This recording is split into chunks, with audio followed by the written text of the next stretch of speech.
Today, I'd like to introduce Mr. Mel Shaw. Glen Keane is an animator at Disney as well. His father is Bill Keane, who you may know from doing the Family Circus comic strips and newspapers. Well, in the comic strip, there's the three kids there, and there's the little dog in the corner. That was me. You were the dog in the I see. Okay. All right. And our third guest is Gary Graff. Okay. I understand you're also interested in softball and outdoor recreation. Yeah. I say we have a game coming up this next Monday if you'd be interested in playing. We need a could left fielder real bad, you know. That's my position. Is that right? Okay. All right. Well, I'd just like to open it up to you to explain. I guess you'd talk about Fox and the Hound first. We can start off talking about that. The type of work that I do is concept. And the animated cartoon business is not the type of thing where you just take a subject matter and you say, this is what we're going to animate. You have to have quite a few choices. Mm-hmm. So we prepare ideas and concepts, story adaptations from many books, many ideas that come into the studio. In this particular case, we prepared the Fox and the Hounds from Mannix's book. And like Bambi, Mannix's book is quite a bloody book. But the thing that is so interesting about it is his writing gave you an insight to the senses of animals. And we feel that the basics of the story is that you are to try to transport your audience to feeling and having some sort of empathy for the animal itself. Right, almost as if it's a human character. Yeah, that's right. And the audience won't relate to an animal that you don't feel for. And this, of course, is the art of animation, being able to do a thing like that. So in the development of the story, trying to make it palatable for an audience, we take out all the blood and guts, naturally. In this case, the story was one where the fox's family were all killed by the hunters and the people in the area. And this one farmer took the fox and started to raise it. And up on the side of the hill, there was a trapper who had many dogs, and the dogs were trained to hunt for him. And of course, fox is one of their prime pelts that they go after. But the way we took the story, as we did in Bambi, we took the animals when they were very young. We took the fox when he was a pup, and he was very playful, and he accidentally runs into one of the hound puppies. And they have a lot of fun together, and they're playing together, and they become fast friends. Well, Ollie and Frank immediately saw the possibilities of what they could animate with the little pup and the fox meeting one another. Now, that wasn't even in the book. Oh, really? But they saw the possibilities of that type of a meeting and the personality that could be brought out with that. So they just immediately So they went right away and they started animating the thing, and they showed everybody else the possibilities of it. And it became a very important factor in saying, all right, we're going to go on this. And about that time, Mr. Keane here was involved in the early days of animation, and he was working with Ollie, and he was getting some of his basic training there. Now, he is our genius now. Ollie and Frank are gone. And when you're animating, you're really looking for a walking encyclopedia, really. Yeah, you're looking for a handle, on the character. Yeah. Because you've got a character design. You kind of have an idea of what you want it to look like, but to really start animating the thing, you need some spark. And I guess that's true. There's certain voices that only fit certain types of characters or movements. Yeah. You can't picture some people with a high squeaky voice or whatever. So that. Sure. A blind person can really know probably more about a person than a person who can see, just because they can hear the voice, and they can tell an awful lot about that person just by the way they hear. And so we'll sit down and listen to just lots of voices, just keep listening to them. Close our eyes and imagine, can I see this character really animating on the screen? Do they hit their lines with enough punch, that I can really play with that and do something with it? Does it really excite me? And once you find that, boy, it makes all the difference in animation. If you don't get it, then you're struggling and fighting the whole time. With doing voices with little kids in a picture, you do a picture for 4.5 years. A 5-year-old kid is suddenly almost 10 years old by the end of the picture.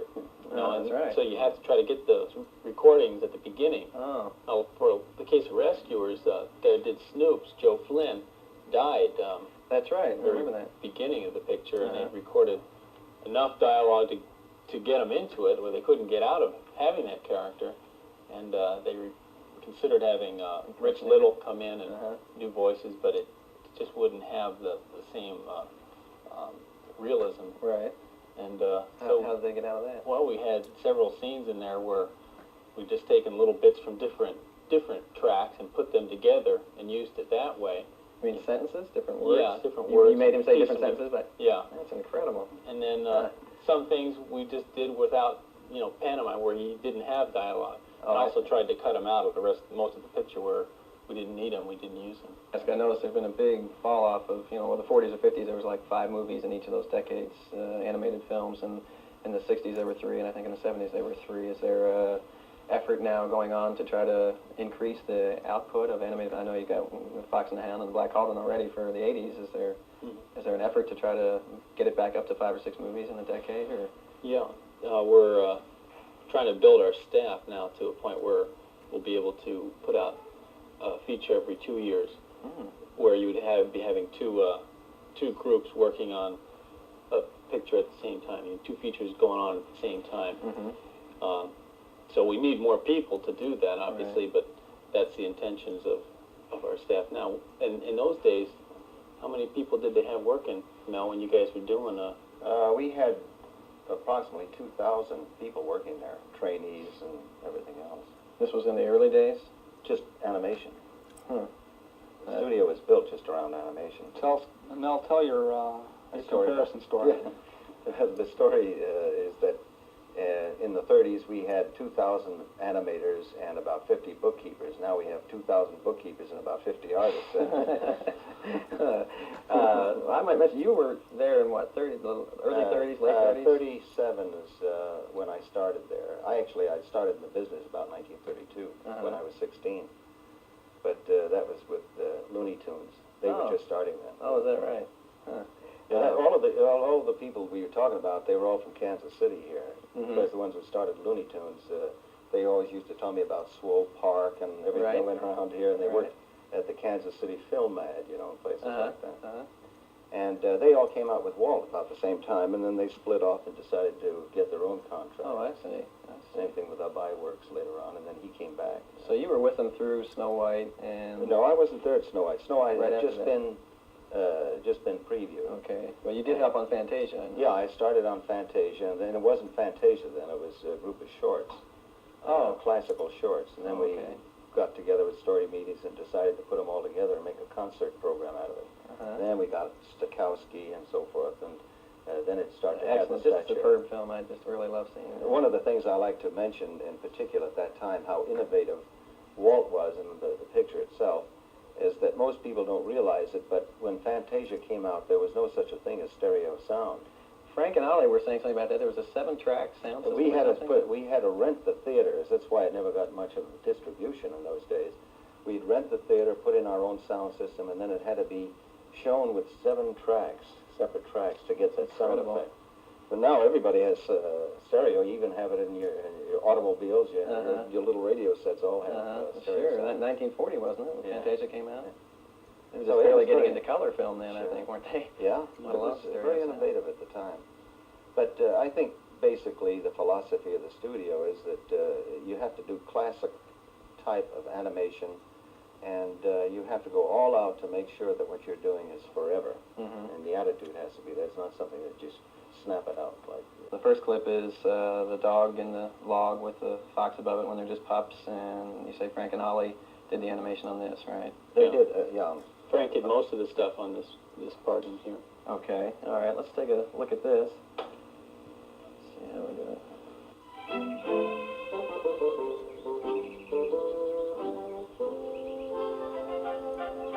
Now, these are the original pencil etchings, right? Yeah.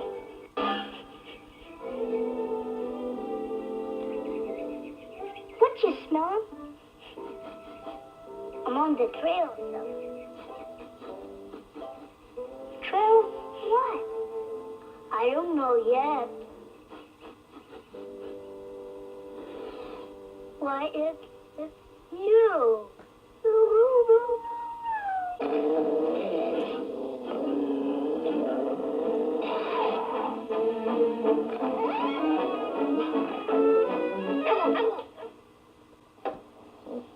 Was that copper grown up then? Yeah. Yeah, Oh. that was a scene I had done where their first confrontation there, where they finally come face to face. Uh-huh. And that scene is the lead into the climax of the picture, where Todd is racing up Todd is the fox, and he's racing up this hill, and right near this waterfall, there's this huge, gigantic waterfall coming down there, and as they're going up this hill, they cross this log over the waterfall, Todd and this girl fox he's racing away with, and the hunter is chasing them with his dog, and the dog races up this hill and comes up to these big roots where this fallen tree has gone over the waterfall, and he's sniffing around, smelling, and he smells something, and he realizes it's not the fox.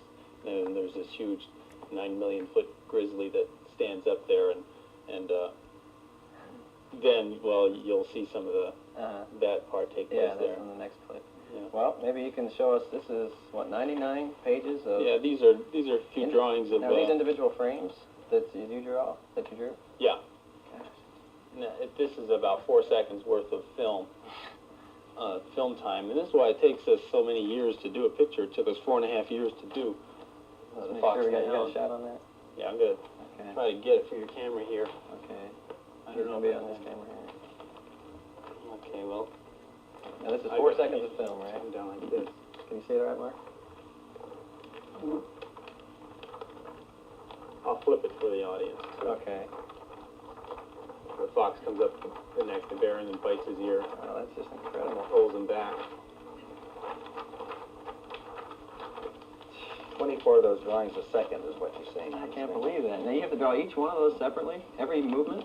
Yeah, there's no easy way about it yet. It's still do it just the same. There's no computers that'll do it for you. Oh, man. And this, we figured out there's probably about over 500,000 drawings goes into a picture, to do one of these features. How many drawings would you say you do on an average animator would do on a picture? I realize you probably have more of an input, but... Probably, 5,000 drawings or so. Actually, like for every one of these drawings, I do about 10 anyway. You just do them and you throw them out. I think Disney throws out more paper than is in the redwood forest. Oh, It's just, man. Well, how do you go about, getting this transpired onto the next page with just a slight movement? I mean, the exact same drawing with a slight movement. I don't understand any of that. well, in animation, you don't move it one little bit at a time. You think of the major poses in the scene. Suppose a character is going to punch somebody. Right. You come back with a hand like this, and you do this drawing. Then maybe you'll do this drawing, and then you'll have what we call an in-betweener. We'll do I the learned ones. that up at the Chicago Film Conference. They Yeah. kept referring to in-betweens, and finally I was glad somebody said, what's an in-between? Yeah. And I said, that's what gets your arm from here to here, is an Yeah. in-between. So the animator doesn't have to do all. I don't do all these. My in-betweener followed through on some other ones. I see. But I did the major action, so where the fox is stretched out and he's landing. Then I'll do the contact drawing where he starts to land on the bear, and then what we call the squash drawing where he hits the fur, and then as he slides down, you do the important things that describe the action. I see. Now I worked at a studio for a summer when I was at Cal Arts, and we did Saturday morning shows like Fat Albert and some of those. Now we would do a half-hour show in a week. And here, this took us 4.5 years to do 90 minutes, 3 half-hour shows. Quite an adaptation for you to go to that. I never extreme. was comfortable at this other place. Right. It wasn't in my blood, I guess, and I'm glad it wasn't, Right. because this is really the best expression of the film medium I think you can get. Let me show this other clip that precedes this, what you just showed us, and then you can talk a little bit more about that. Let's take a look at this other clip.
then there Todd has to decide what he's going to do.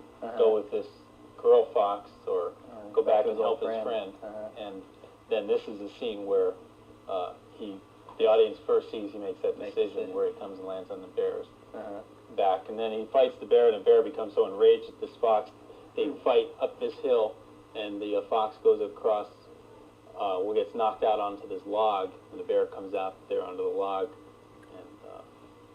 And you can see the picture. They always do that. Animator really has to work from his mind and then get it down. You kind of feel like you're an actor yourself, don't you, in putting those drawings on paper, because you're making doing the movements or whatever. Yeah, we had a character in The Fox and the Hound, a badger, and he was always talking like this, and his jaw was always sticking out and stuff. So when I'm drawing, I'm always doing this. And man, I left, my jaws would be so sore by the end of the day, because you're into it all the time.